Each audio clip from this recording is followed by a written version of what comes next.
I'm coming to a city near you this January. Tickets are now available for my Money for Couples live book tour. If you enjoy these videos and you want to connect with hundreds of other people who are interested in improving their relationships with money, I want to see you there. Go to iwt.com/book tour to get your tickets now.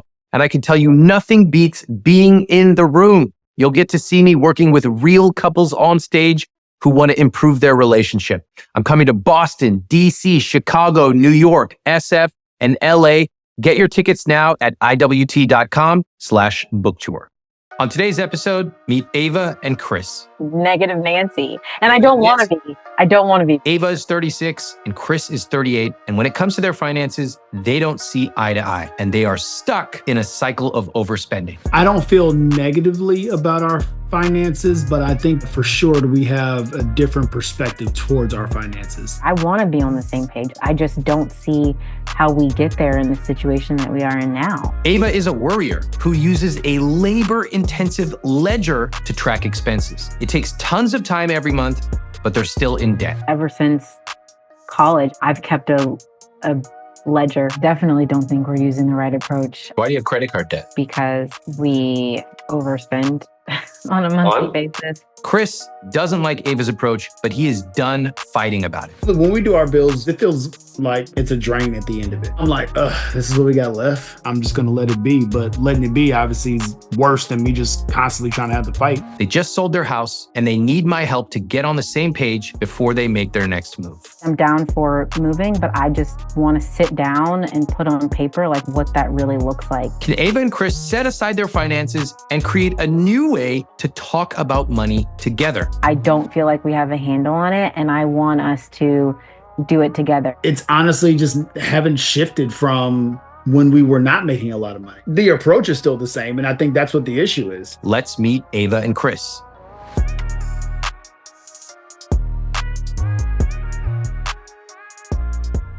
Okay, looking at Chris and Ava's CSP, let's take a look. 36 and 38, okay. $418,000 asset, probably a house.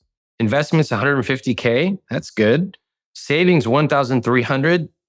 That's a huge disparity between the two. It's a bit of a red flag. Debt, $278 for a total net worth of $291,000. Okay, let's take a look at the income. Whoa, that's a high income. $16,959 per month. That's $203,000 a year. Fixed cost at 70%. Why?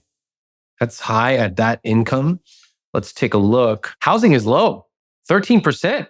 So where are they spending the rest of the money? Car payment is $655. That's very reasonable, including gas, etc. Groceries, $1,000, fine. Phone, childcare, $2,000 a month. Okay, this is so frustrating for so many parents, and there's often no easy solution. There's no discount childcare that you can magically cut your costs. I mean, are they living above their means? Maybe, but I also have to acknowledge that for a lot of parents, you have to spend more, especially when kids are young.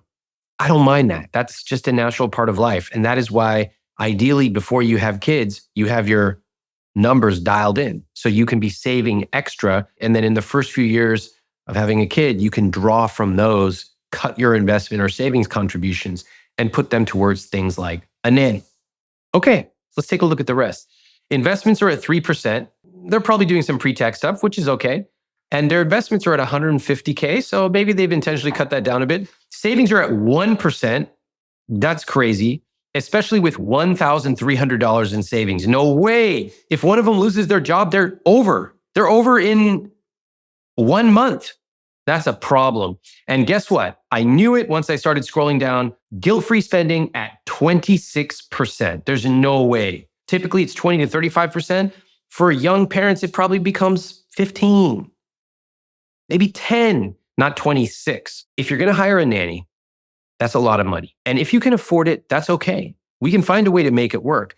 But you need to ask yourself, where's the money coming from? And simple dollars in, dollars out would mean if we're spending $2,000 a month on a nanny, it needs to come from somewhere. Now, probably some of it comes from our savings rate. Some of it comes from investing, but some of it should come from guilt-free spending. You choose. It's your call, but the numbers have to add up somewhere. And right now they are not adding up. Looking back at my notes, They spend a significant portion of their income on childcare because of their schedules. Whenever they sit and talk about finances, it turns into doom and gloom. Chris operates on the mentality of, I work, so if I want to buy something, I buy. They've been in a cycle of overspending, racking up debt, paying it off, and getting back to square one. Yeah, all right. What I see here is probably a lack of focus paid to the organization level, right? It's like, okay, we got to pay the nanny. Let's pay the nanny. Fine, but zoom one level up. Where's the money coming from? How does it affect our investments? How does it affect our savings rate? What does it mean for us this year, next year, the year after? Very few couples pay attention to that, and I'm willing to bet this couple has not either. We'll take a look, though, when I talk to them soon. We were in the process of deciding what we were going to do next from a house perspective. We were on the same page about our house now. It's not where we want to be long term. And when that conversation started, Chris was very much like, okay, let's start looking for the next thing. And I was nervous. I don't think that we are in a position to look for the next thing, which is going to cost more, because I don't feel like we're doing a great job of handling what we have now. Chris said, well, no, we can do it. I've run the numbers. We have room to take on a higher mortgage. And I was like, I don't think that we can. And I said, I want to look at everything that we have on a monthly basis and what we pay, because I am the one that, I'm not going to say handles the finances, because I admit I don't do it well, but I pay the bills. And so I know that I see on a regular basis what we have. And I was like, I just don't feel like there's a way that we can make this work. Ava's approach towards finances has been very hands-on a day-to-day basis. I'm not. And it doesn't mean that I'm not paying attention. I'm just not necessarily a pen and paper type person when it comes to it. I do a lot of it in my head. I don't feel negatively about our finances, but I think for sure we have a different perspective towards our finances. We rely very heavily on opinions and not necessarily facts to be able to base our arguments on. But I don't think that we are really nailing down why I think we can be able to afford something versus why she thinks that we may not be able to afford something. I want more for our family. I want more for Ava. I want more for me. I do get discouraged when I get told no constantly. I do get discouraged when every financial conversation turns into what we don't have. It does make me not want to be involved and literally I'm just going to work, provide the paycheck, just make sure the bills are paid. Can we just do the conversation right now? I'd love to see how this actually plays out. Let's talk about the house. I'm down for moving, but I just want to sit down and put on paper what that really looks like and what we can, if any, spend and go up a month based on everything else that we're paying. I have looked at the numbers. I know that we can be able to do more. We just don't necessarily use the money that we have currently the best way possible, which is why I think that there is a cushion that's there to be able to actually go up on our mortgage. I don't know how that works right now without significantly looking at where we're spending and cutting. Okay, let me pause you right there. First of all, that was pretty interesting. I appreciate getting a look into how you communicate, because it tells me a lot. What did you both notice about that conversation? I don't want to say frustrating. It just feels hard because I feel like that conversation just goes in a circle and it never really ends in a resolution. You haven't decided on what to do about the house, correct? Well, we close next week, so we're definitely selling our house. Oh, really? What the hell? How did I not know that? All right, good. Let's keep me on my toes here. Chris, what did you notice about that conversation? It was easy to have that conversation because we still didn't necessarily bring facts and figures to the conversation. Because of that, as Ava said, we are just talking in circles. Yeah, I agree. She said, I want to look at the numbers. Did the two of you ever look at the numbers together? No, not recently. How do you make the biggest financial decision of your life without looking at the numbers? We could not agree on what we could afford to buy. We did agree that we wanted to sell. We knew that where we were was not where we wanted to be. We do have a temporary solution that does give us an opportunity to kind of reset. Fortunately, both sets of parents were open to letting us come and stay for a while. So we definitely were like, we don't know what the next step looks like as far as buying, but we do know that right now we have a very small window when we can sell. We have 2 kids. They're both very young. So we can pick up and temporarily go somewhere and take our time to figure it out. So we were 100% aligned on that, where if we're going to sell, we're going to do it now. Nice job agreeing on the decision. I think that's important. And now we get to talk about how you make decisions. So getting back to that conversation, both of you said it sounds like opinions. I'll note that on a multi-$100,000 decision, no numbers. What do y'all think about that? It seems a little reckless, but I swear it's not. But I swear it's not. Okay, tell me. Because we weren't spending multiple hundreds of thousands. We were going to make something. That's not how you make big financial decisions. We're talking about big money. This is one of the biggest financial decisions in your life until now, probably in your entire life. Are you two looking at separate numbers and then just coming to different conclusions, or are you not looking at numbers at all? We have a budget file that we go off of on a month-to-month basis. I think we're looking at the same numbers. It tells me that there's not room to go much more than where we're at now. What does it tell you, Chris? That we can do more. We just need to find something that's going to fit within the budget that we have. Okay. Should we just pull up the budget and look at it? Yeah. Let's do it. Here it is. Let's look. We have 42 lines and there are 3 columns in this budget. One of them is category. Categories include utilities, insurance, savings, health, household, etc. The second is vendor, such as gas, preschool, pest control. And then the third column is expense. And this is just a list of numbers. $10, $100, $280, 101.61, and on and on and on. 42 lines of this. Can you tell me, looking at this right here, what does this tell you? It's our list of expenses from a month-to-month basis. I take nothing away from this. I don't know if you have enough or if you don't. I don't know if you're spending correctly based on your values or not. So if you want to get a bigger house, how do you use this to make that decision?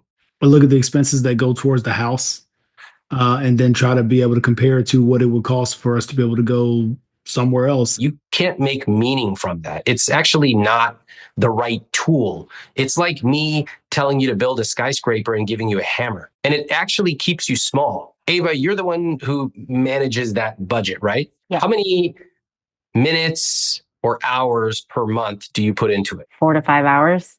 A month? Mm-hmm. Mother of 2 young kids, 5 hours a month. When was the last time you sat down and actually looked at those numbers and talked about them?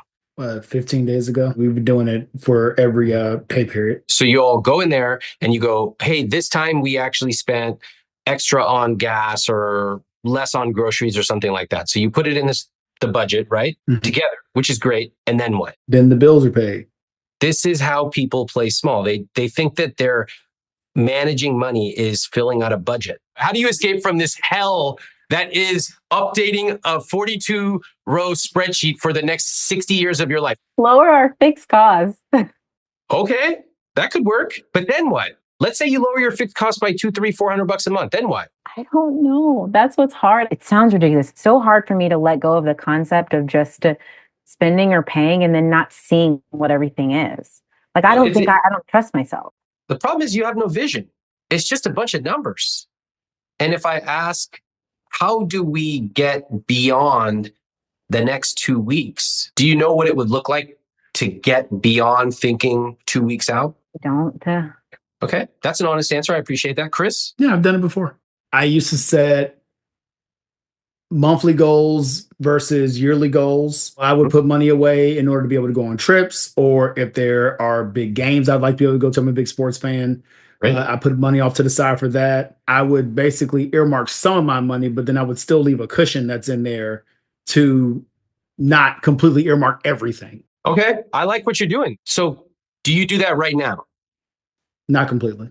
Why? When I shared that approach initially, it wasn't agreed upon. Mm-hmm. So basically I did what I felt like was more comfortable for her. Mm-hmm. And the things that I was doing previously, I just didn't do anymore. I was like, hey, if this is the way you want to do it and this is going to make you feel good, that's fine. Because when I tried to do it my way, it would be more of an argument. It was a my way versus her way thing, as opposed to like a let's actually come up with a way that works for both of us. All right. Ava, you agree with that? Mostly.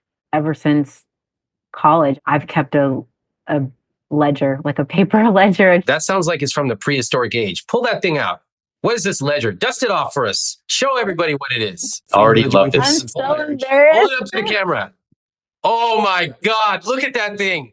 Hold on, everyone. Hold it up to the camera real tight. I feel like we're in Egypt right now. It's like a book, but it's got a weird binding. It literally says ledger on it. Most people these days don't even know what that freaking word means. And then show us that side. Turn it to the side. It's used, like it's been worked through. Look at this thing. This is an artifact. I have to ask, where on earth did you learn to use a ledger? When I got my first bank account and I got my first set of checks, my big thing was if I was writing a check and it didn't get cashed right when I thought it would, I didn't want to spend that money and not realize that I actually didn't have it. So I started using a ledger. I mean, I was undergrad, a broke college student making $300 a week in my work study job. So I was like, that was the best way that I could think of to just balance and keep track of what I had. And I never let go of it. You never let go of it. So when the two of you got together and got married, started discussing money together, you dusted off this ledger, right? You opened up the safe like freaking Inspector Gadget. And then you were like, look at my ledger really proudly. And then Chris was like, all right. And then he basically said, all right, you deal with this. Is that how it all went down? I mean, more or less, kind of, yeah. Wow. Okay, they're both nodding their heads. All right. Okay, so how many years ago was that where you had that conversation? That was when we got married. So that was 8 years ago. Okay. And that kind of tells me that, Ava, you've taken on more of the daily management of the money. Chris, what does that mean for your role as it relates to money? It's minimal, to be honest with you. I think that we got ourselves to a point where, so young, newly employed, earning money. So we're like, oh, we have money to spend, right? And then when we had our first kid, we didn't travel as much.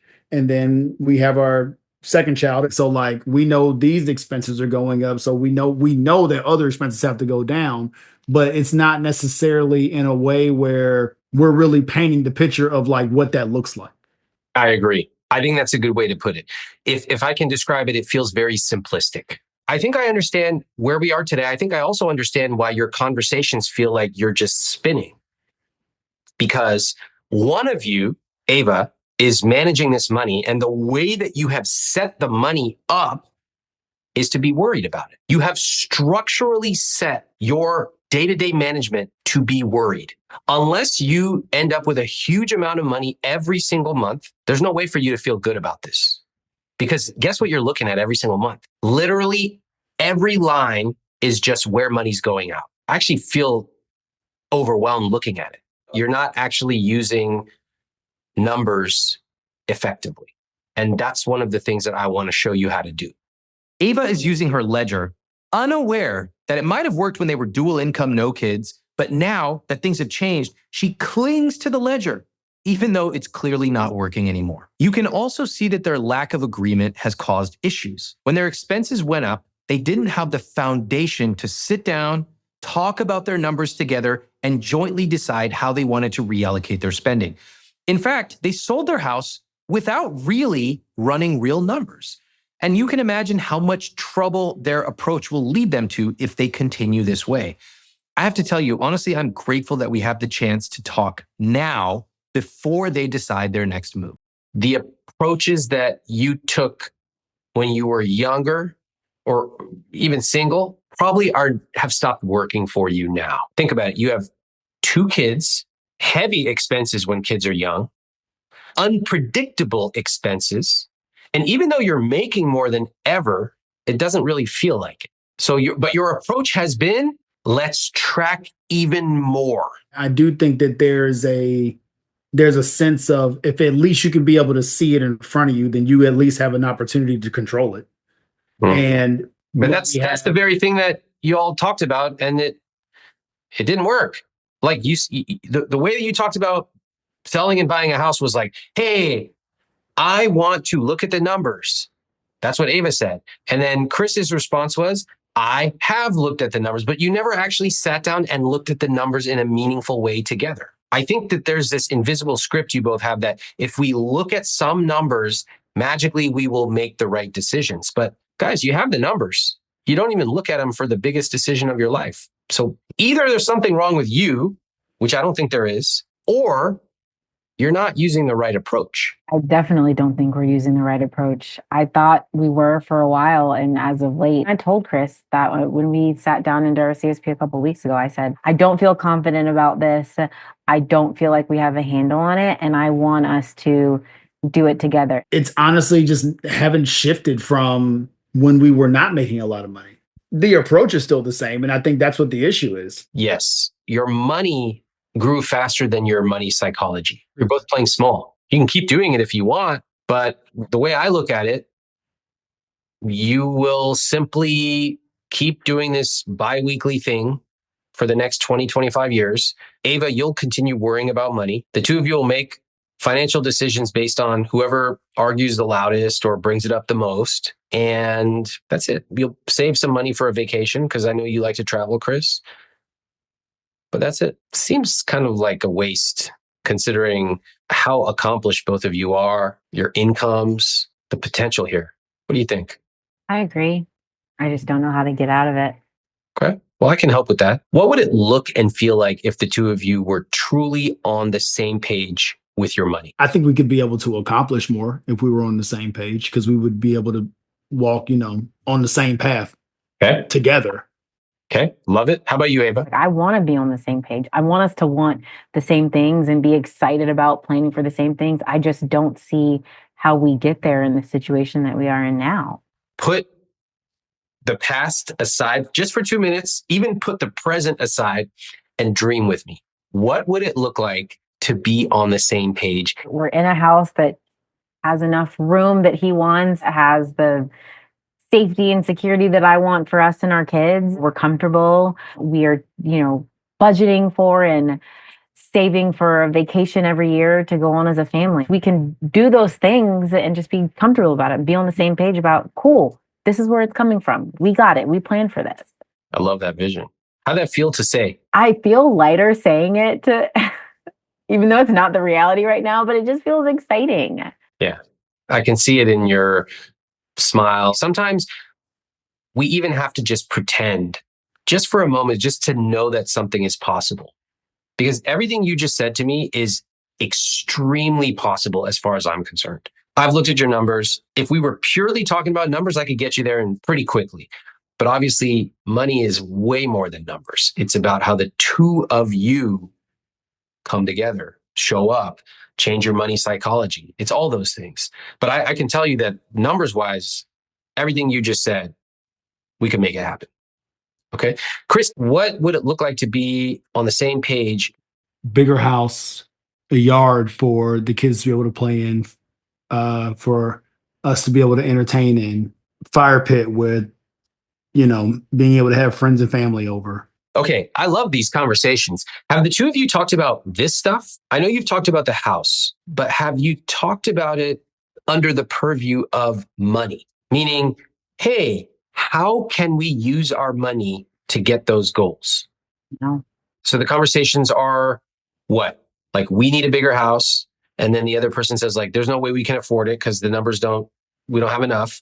And then Chris, you go, well, I've looked at the numbers, we can. And then each person starts to get entrenched on their side of the boxing ring, right? All right. Do you see the difference in how those two conversations happen? One of them is just like one partner's trying to convince the other's trying to shut the other one down. And it's just a doom loop. It's just, you get negative and negative and negative and negative. And you two are pretty young, pretty new to your marriage. Imagine you do that for 30 more years.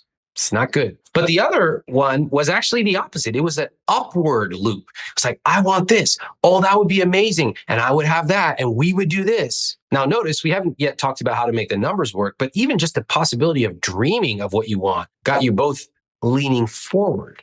Did you see that? All right.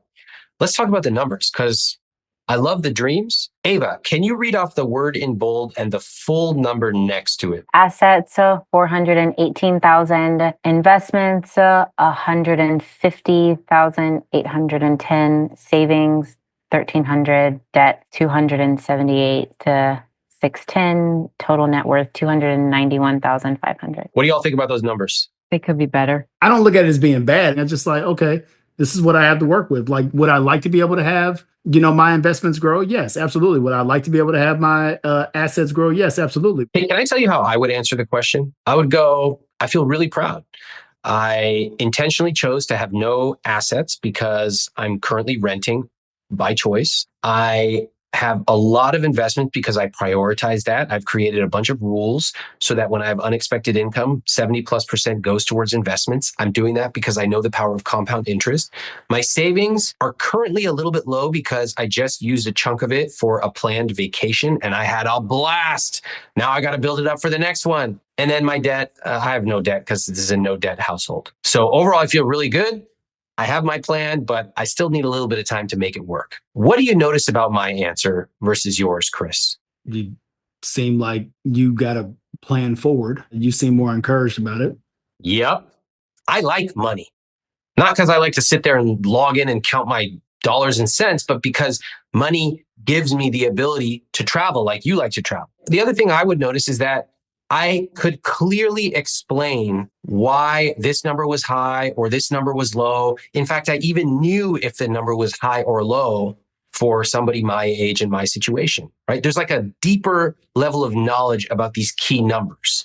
This is what I want you to get to, both of you. These are some of the most important numbers in your entire life. And I don't want to simply accept like, oh, it is what it is. No, you made decision after decision to get those numbers there. So let's own it and let's explain it. And if there are areas where you're not feeling great about it or you want it to be better, amazing. Everyone has areas of improvement, but at least be clear about why it's this and what it's going to take to get it to the next level. Can we go back to your net worth? It says 418,000, but that's not really true anymore, right?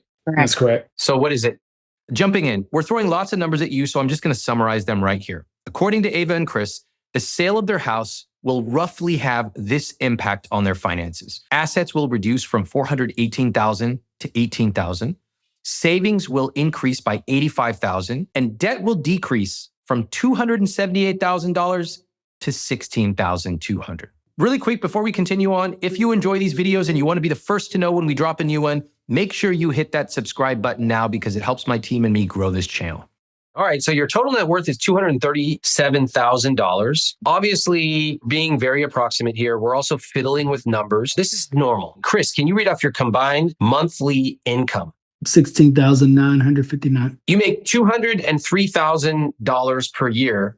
Your fixed costs, Ava, what's that number? 70%. What do y'all think about that number? It's high. Yeah, it's high. So, all this time you've been worrying about the price of gas, but this is really the number that actually matters. You can't get anywhere trying to optimize on the price of lettuce. That's not relevant. It's this number that you have to focus on. So your fixed costs, I'm going to leave your housing how it is for a second. Let's just go through this and then we'll talk about what it looks like now that you've made the decision to sell.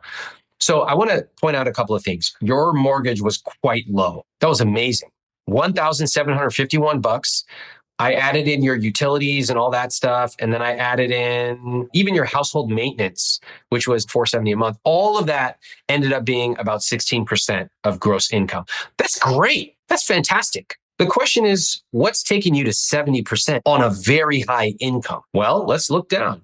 Car payment, pretty reasonable. I don't have any comments about that. Groceries, $1,000. I have no comments about that. Phone, all right, whatever. Subscriptions, maybe a little high at $232, but fine. Oh, nanny, $2,000.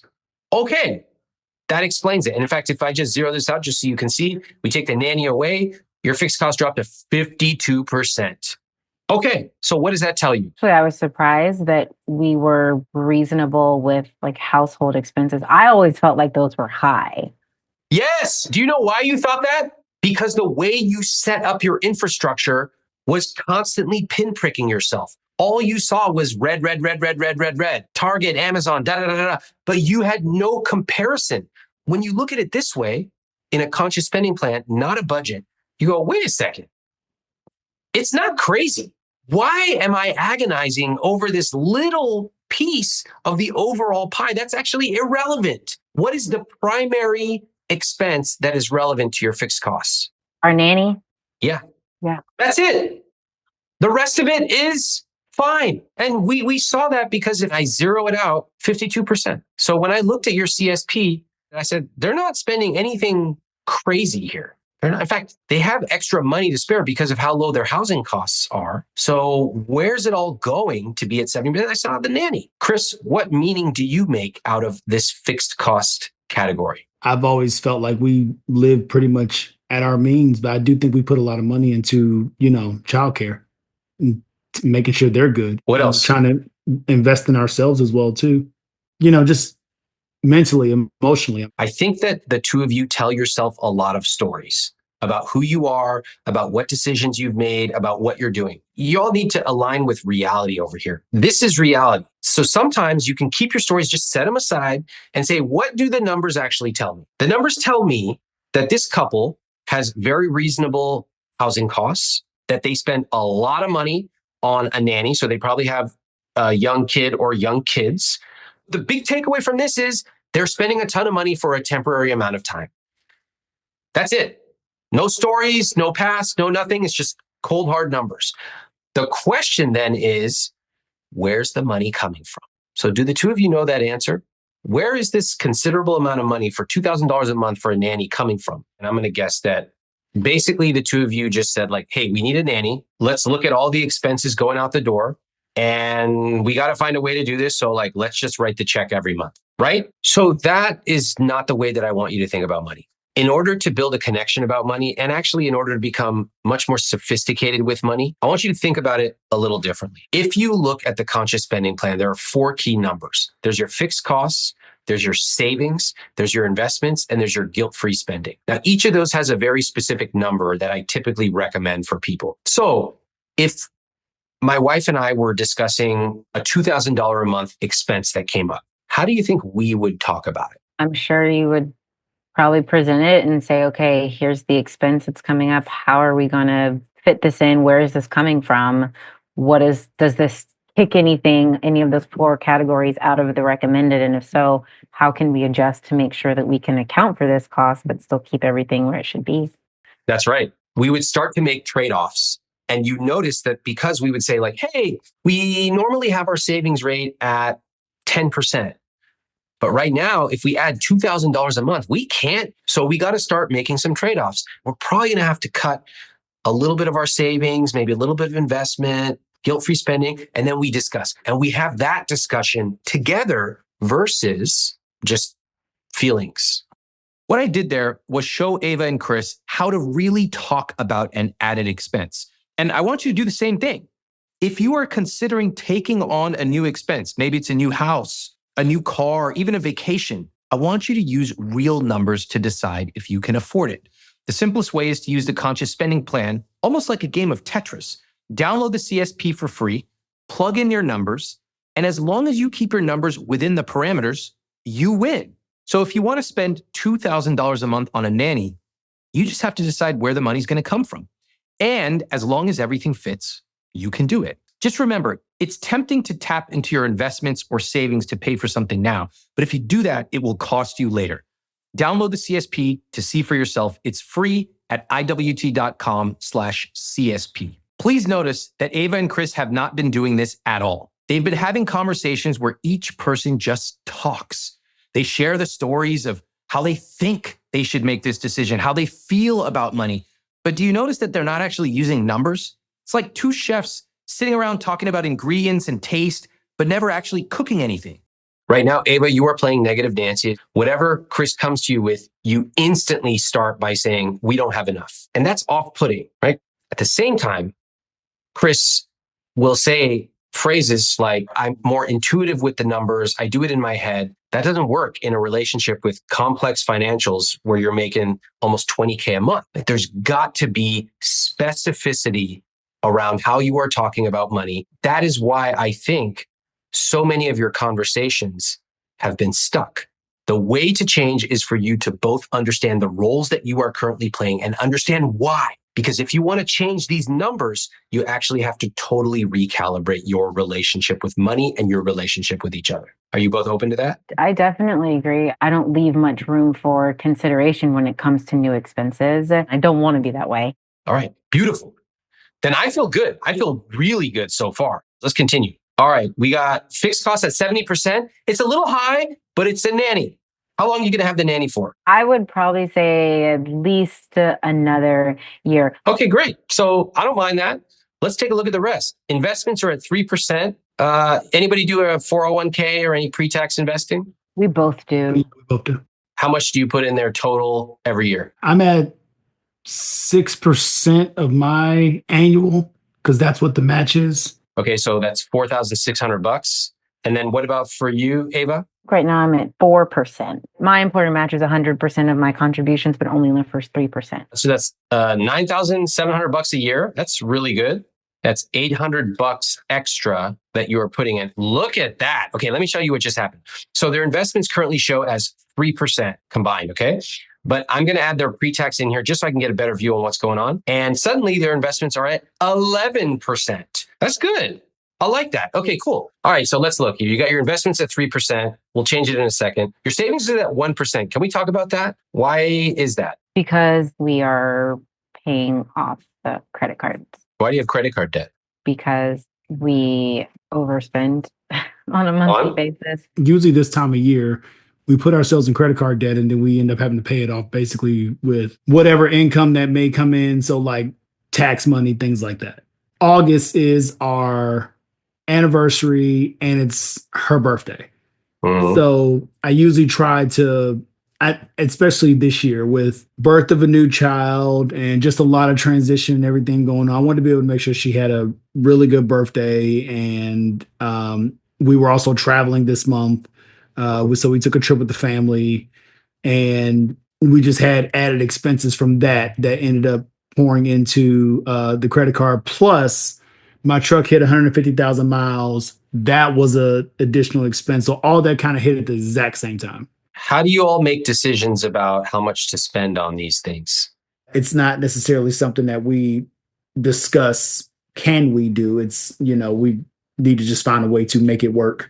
I don't think it's acceptable to go into credit card debt at $200,000. No way, no how. And I especially do not think it's acceptable to go into credit card every year and then pay it off with a tax refund or hope that something else comes our way. In order to live a rich life, you have to be extremely clear about what is acceptable and what is not. In my family, no credit card debt. No way. Okay. Have you all had a conversation where you talk about the culture of money, what is acceptable and what is not in your family? No, both shaking their heads no. So if you haven't had that conversation, it's no surprise that you're in and out of debt. I understand that August is a big month for birthdays, et cetera. I get that. What would be a different way that you could handle those expenses, knowing that you're probably going to spend a little bit more than usual that month? I mean, if we know it's going to be something that's going to happen on an annual basis, we need to be putting away for it. Exactly. How much do you want to put away for it? Every month we're putting at least like $200 away for the next big thing. Okay. $200 a month. So that's $2,400 a year. And that would cover what? That would cover the trip that we normally take at the end of August every year. Any sort of birthday celebration, anniversary, usually we do a dinner. Let me put this at $200 a month. Okay. So your savings goals just went from 1% to 3%. Good job. I think this is great. This is exactly how you plan for expected expenses.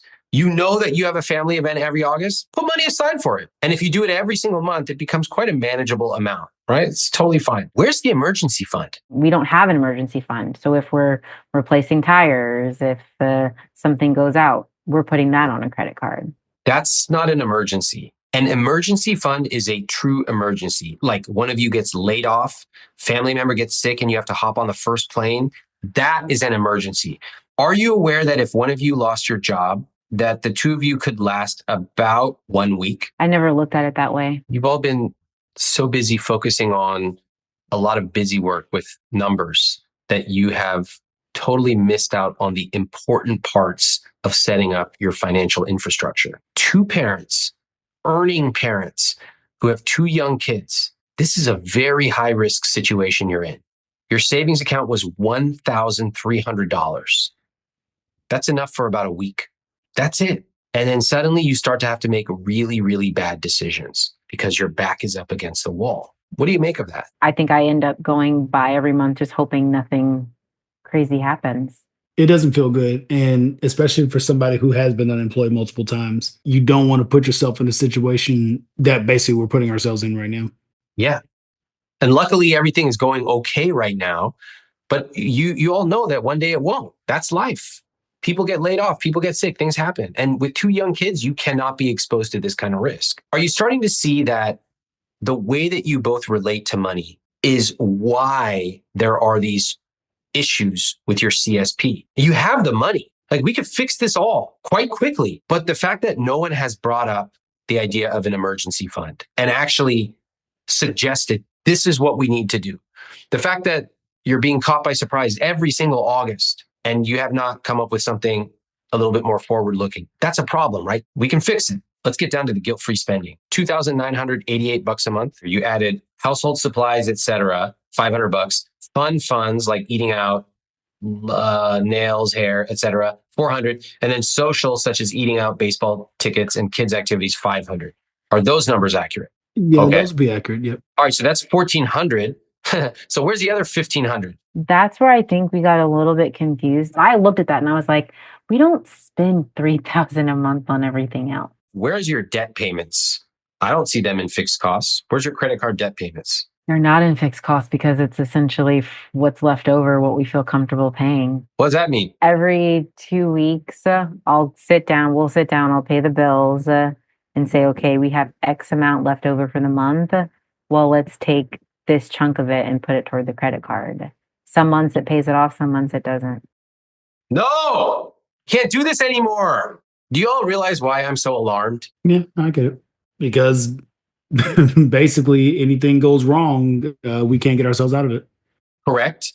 And Ava, Like, there's no plan. this system is a mess. No wonder this is so confusing. Your credit card debt should be consistent because it allows you to project. It allows you to know exactly when you'll be debt free. And most of all, it's not focusing attention on all these random things. How much do you pay? We at least pay $500 on the card. $500 a month? Let's put it. Watch here. Debt payments, which currently says zero. It's not zero. It's 500.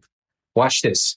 Watch what happens to this fixed cost number. Are you ready? It jumped up to 74%. That's not sustainable. 70 I can work with just because temporarily you're young parents and you have a nanny, fine. 74%, no way. This is a problem. So now, and we have to still acknowledge that you're only saving $300 a month. That's also not acceptable. You're at way too much risk. The two of you realistically need something like, if we look at your fixed costs, which is about $8,000 a month, you need at least $24,000 in an emergency fund that you do not touch. What do you think about that number? It feels a lot. You cannot save up an emergency fund in 1 month, 6 months, even 12 months. It often takes years. I don't mind that. But the fact that there's nothing being saved towards it is a huge problem. There's a lot happening here. And the more I ask, the more alarmed I get. The first lesson is that people's money behavior is just an output of how they think and feel about money. That's why it's so important to spend time understanding your money psychology, not just playing whack-a-mole with random behaviors that you exhibit. For example, Ava feels the need to control her money system. That's why she uses a ledger. That's why she laboriously tracks all of these numbers, even though they're in credit card debt. It's clearly not working, but the more it's not working, the more she feels the need for control. Doesn't matter, because people respond to their feelings, not to numbers on a page. Next, my wish for you is to set high standards for yourself and for your relationship. They make $200,000 a year. It's not acceptable to go into more debt for random expenses. I want you to start using phrases like this. That's not acceptable for us. Or in this family, we prioritize expenses. In other words, I deeply want you to know, what do you stand for? What kind of money culture are you creating for yourself? Please remember, they have kids who are always watching. Now they have time. They can make changes. That is why I'm so hopeful for them.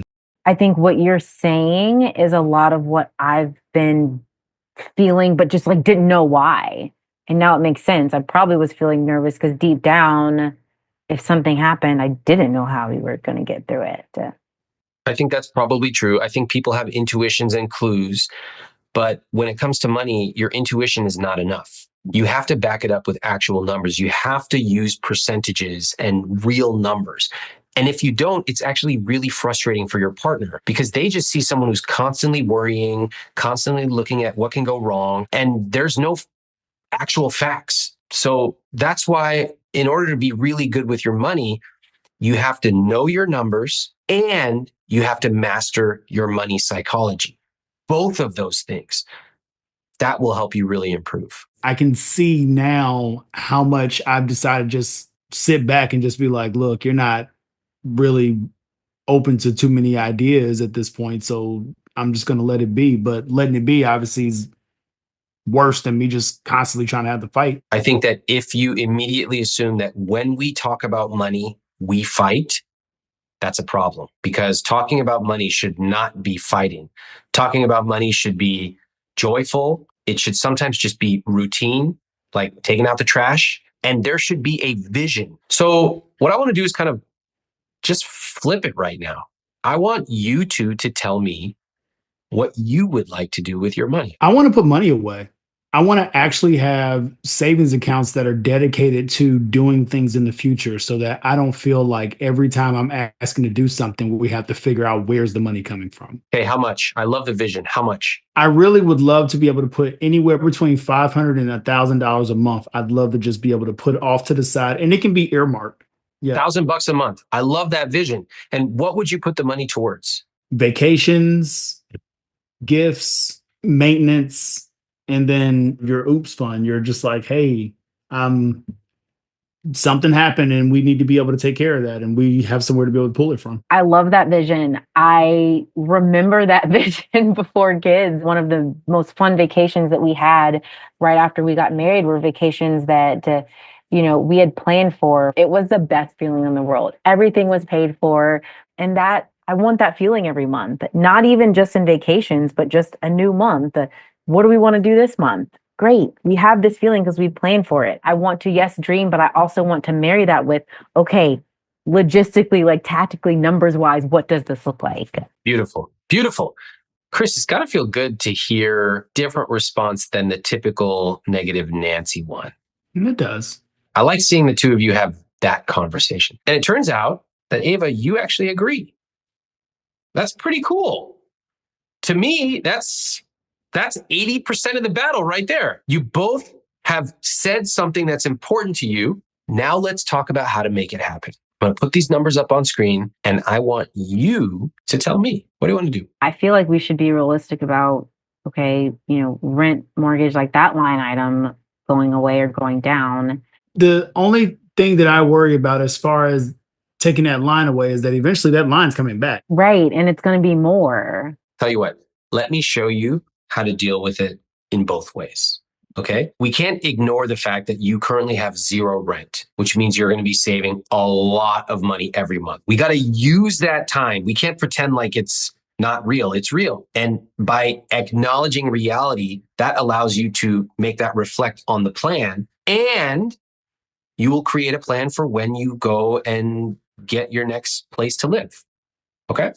So let's start with reality. You are in a situation where you're going to be paying no rent.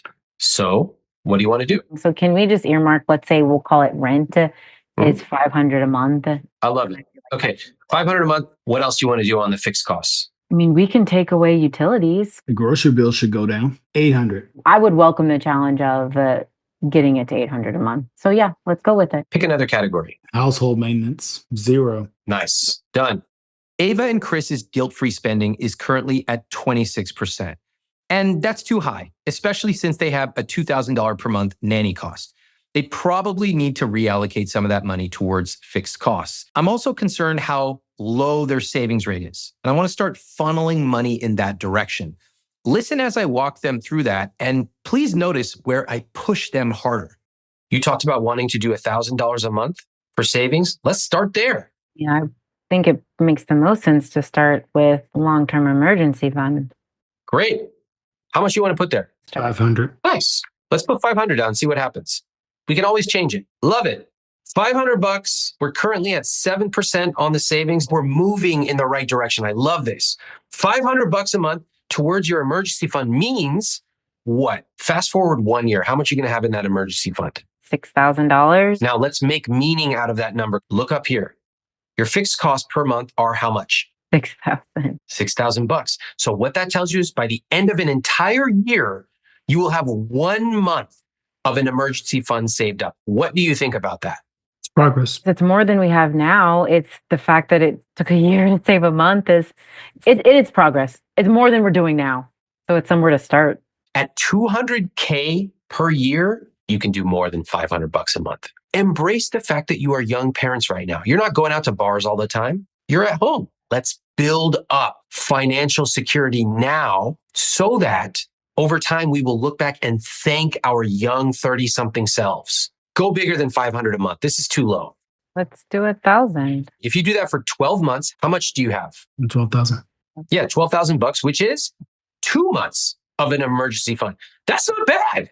Yeah, that makes me feel better. That's not bad at all. Beautiful. So I like where we're going. I like it. Let's stay down here in savings. Chris had talked about wanting to save up for August trip, birthday, and anniversary. You're currently saving $200 a month for that. Are you good with that? I'm okay with that. Chris, are you? Chris, That's fine. can we add, say, $200 a month for just a life happens fund? What do you say? Notice what's happening to these numbers. These savings goals, the savings percentage is 12%. That's actually quite reasonable. Typically, I recommend 5 to 10%. The two of you are young, high earners, so your savings should actually be higher, especially because you have basically no emergency fund. Your fixed costs are right down the middle of where I recommend 50 to 60%. So what this tells me is if we have 55% fixed costs right now, we should be using that money elsewhere. Mhm. So the question becomes, where do we want the money to go? Tell me. I mean, We don't have a car maintenance line. You want to put some extra money in the car maintenance? Let's do it. All right. Put an extra $100 aside per month for something really bad to happen to your car. I'm going to put an extra $100 in your savings account and we'll just call it life happens. Okay, great. You're at 13% savings. I don't mind. That's solid. That's good. Okay, great. Hey, does anyone care about investments at all? Like, how the hell are we talking about freaking breaks and we're not talking about investments, which is worth a lot of money? I think we both just assumed because we're contributing to a 401k, that was enough. In my opinion, we have spent so much time focused on little expenses, which I'm okay with. I'm here to meet you where you are. But when I am talking about money, I'm talking about investments because 99% of the value is created in that section. So I would like to spend a lot of time talking about that.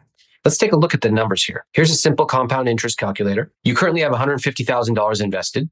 Great job. That's awesome. Let's play it out. You are currently investing $9,700. I always use 7% as a very conservative calculation. Let's take a look. 1.8 million. That was definitely way more than I thought. But Go ahead. Finish the sentence. I want to hear what the second clause was. I don't know if it's going to be enough. Whoa. Okay. So then tell me this. How much is enough? I would like to be able to say we could spend $200,000 to $250,000 a year. If you want $250,000 a year, then you would need 6.25 million. What do you think of that? Pretty unattainable right now. If it's unattainable, maybe you don't need it. Sometimes people pick an unattainable goal and then they get down that they can't achieve it. It's like me saying I want to run a 3:15 mile. And then I'm like, oh, ho hum. I'm so sad I can't run it. It's like, no, it's not possible. I don't even run. So why would I get depressed about a goal that's just made up? Secondly, when you say you want to have $250,000 a year to spend, I can respect that. But I think also, I don't actually see evidence on your spending that you are a couple that would need $250,000. Your day-to-day expenses are quite reasonable. Right. And we're not still going to be paying a nanny at that age. No nanny, not investing anymore. You don't need that stuff, right? That's a lot of money. So I'm sharing this because this is how you start to get more nuanced about the numbers that you pick. And we could kind of tell because I love that you picked a number. You were like 250K. Okay, great. 6.25 million. Then you both were like, oh, sucks. But when it's that far off, you start to go, maybe my number was wrong. Maybe my assumption was wrong. And it was. You don't need that much. So that's good news. Let's talk about what you can do. I want to show you some stuff, okay? How much do you currently have in your savings account as a result of the sale of the house that you will get next week? Just say conservatively 80. What will we do with $80,000? Have you all talked about that? Really, no. I think eventually we both are on the same page that we'd like to then apply that to a down payment for the next house when that is. But in the meantime, before that, we haven't talked about what we do with it. Please notice the consternation on my face. How do you think that I would deal with having a large sum of money coming into our household? You would probably look at areas of your CSP that maybe weren't hitting where you wanted them to. Good. What else? Would I just do this on my own? No, you talk about it with your wife. Absolutely. How would I bring it up? Hey, babe, we're going to have $80,000. Let's sit down and talk about what we're going to do with it. Let's party! $80K! This is awesome. We're going out to a great restaurant. We're going to have an amazing meal. We're going to get a coffee and walk in the park. What are your dreams? What would you do if you could take all 80K and do anything you wanted? And then she dreams. And I go, you know what I would do? I would do this. I would do that. But also, what do we want to do in our rich life together? Notice that I'm excited. I can't think of the last time the two of you were excited talking about money. And you can tell because you have $80,000 and neither of you have even thought about getting excited regarding discussing this money. Do you see that it's time to turn the page with money and create a new chapter for both of you? Yeah. That's how you do it. And let's talk about it right now. I would like to have a considerable amount go towards a down payment because I think that if we put a good chunk of it down on a reasonable house, then that significantly lowers our monthly payment. I agree with that. I think that we are lucky in that we have a chance that a lot of people don't get to temporarily almost like wipe the slate clean, right? So I'd like to take a chunk of that, pay off the credit card debt that we both agree we don't need and shouldn't have. I think we should then decide what we're comfortable with a chunk of putting aside from an emergency fund. And then, take the rest and put that away for a down payment. Is there anything that you would like to do since we now have this money that we probably aren't going to have for a while? Like, do you want to go anywhere? Do you want to do something for yourself or for the family? This is where I'm glad to have you because you provide that other, whereas my mind automatically goes to anything extra, we put it to debt. So yes, we'll wipe out the credit card. Let's go somewhere. I love that conversation. Here we go. $80,000. How much you want to pay off the credit card debt? All of it. Yeah. Great. What's next? Fund an emergency fund. How much? 10. That's exactly the number I had in my head. Okay, I like this. This is when you start to actually get on the same page. Whoa. And what does 10 mean to you? Why 10? Ava loves even numbers. Hold on. That's like when I asked my mom one time, my mom told me that she does a leg press at the gym. And I was like, wow, mom, leg press. That's pretty cool. I go, Mom, how many reps do you do? And she goes, 4. I said, wow, rep range of 4. That's very interesting. Mom, how did you choose that? She goes, 4 for 4 kids. That's adorable. Too cute, right? So, all right, that's kind of like the answer I just got from you. 10K because you both like round numbers. Now, I like that the two of you are saying you want to put some towards your emergency fund. I think that is correct. What I would like to see you doing, both of you, is actually using your conscious spending plan. Look at this. I would simply go up here and say, oh my gosh, we need 6 months of an emergency fund. So when you both say 10K, if you go, hey, let's do 10K because it's 1/3 of the way there, I can get behind that. If you just pick 10K out of the orbit, no. Numbers are based on other numbers. We need to actually start using our numbers. And that is what my challenge to you is. Actually, I think that's a good point. Chris, what I'm thinking is we're on the same page. So that 10K gets us at the base to start. But then we've also accounted for contributing additionally to that on a monthly basis. What I don't want to necessarily do is fully fund everything. We need to actually set up some sort of a routine that we're used to actually paying it. Yes.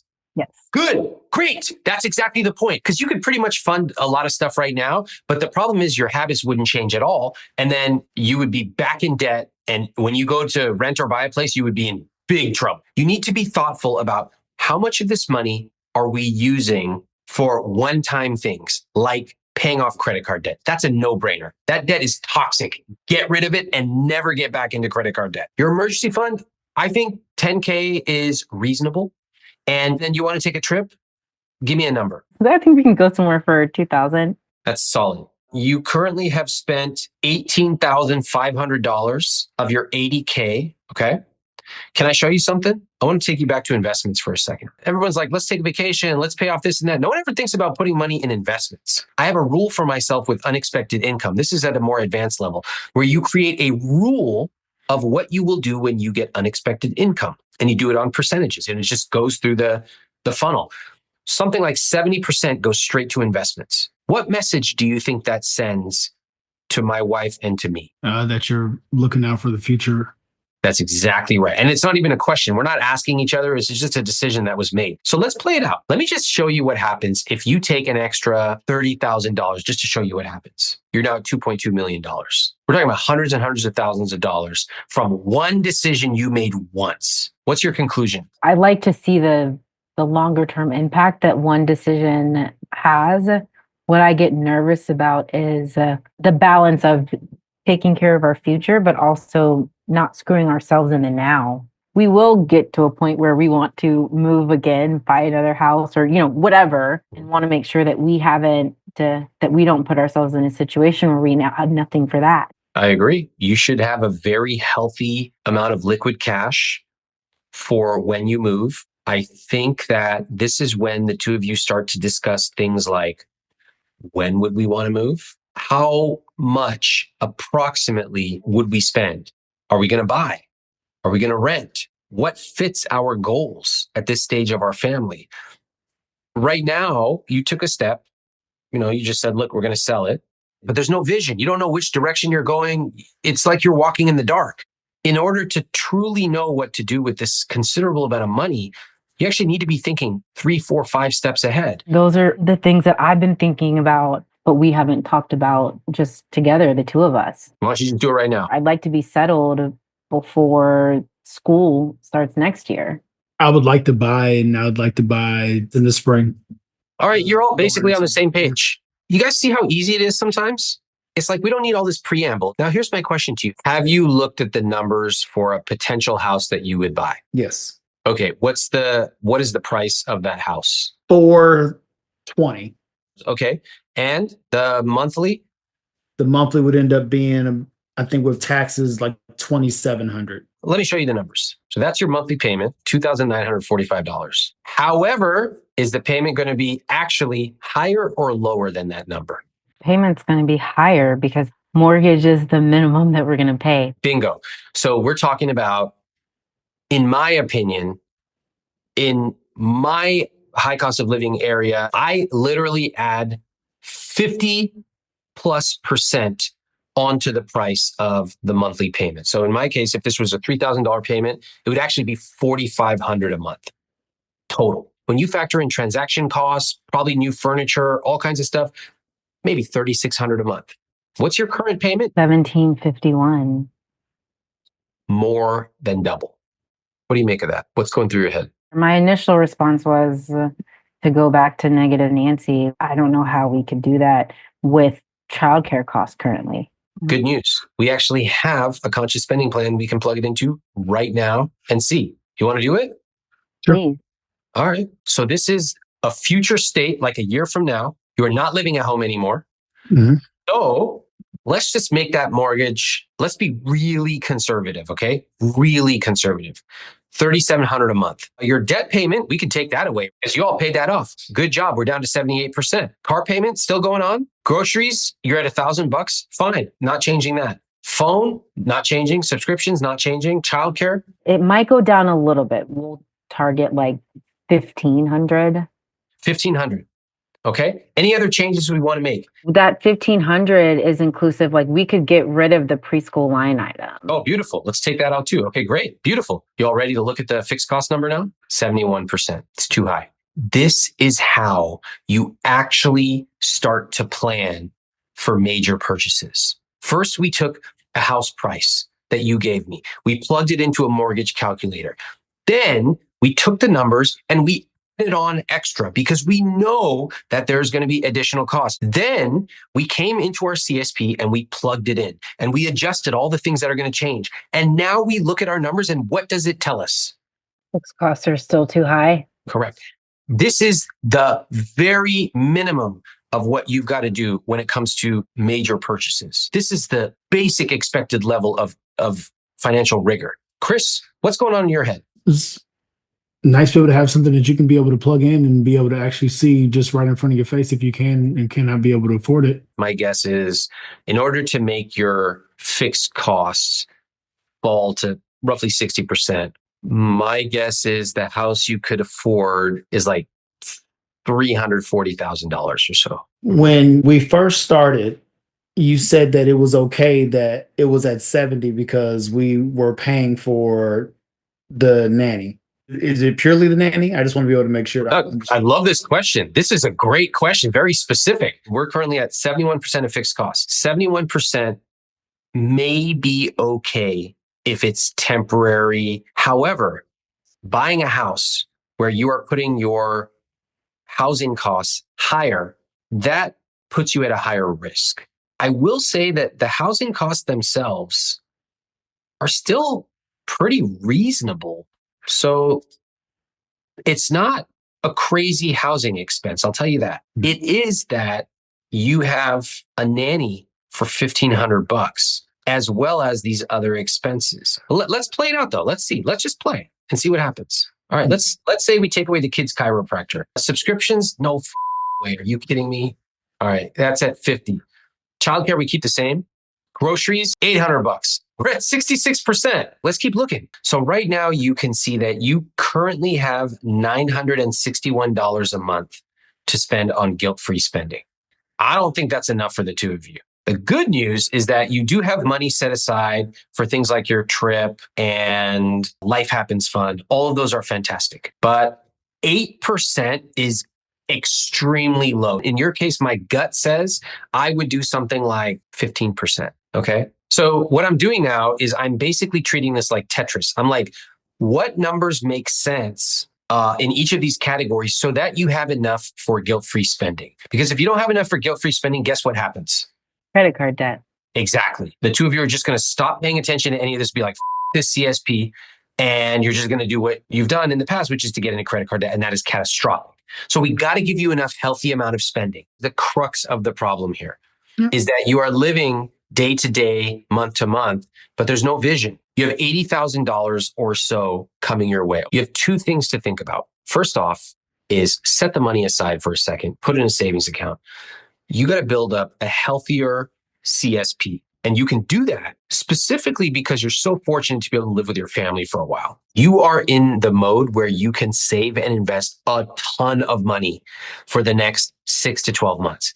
I highly encourage you to take advantage of that. If I were in that situation, I would be trying to aggressively invest, knowing that every $1,000 I put in now as a young couple will turn into so much more down the line. That's number one.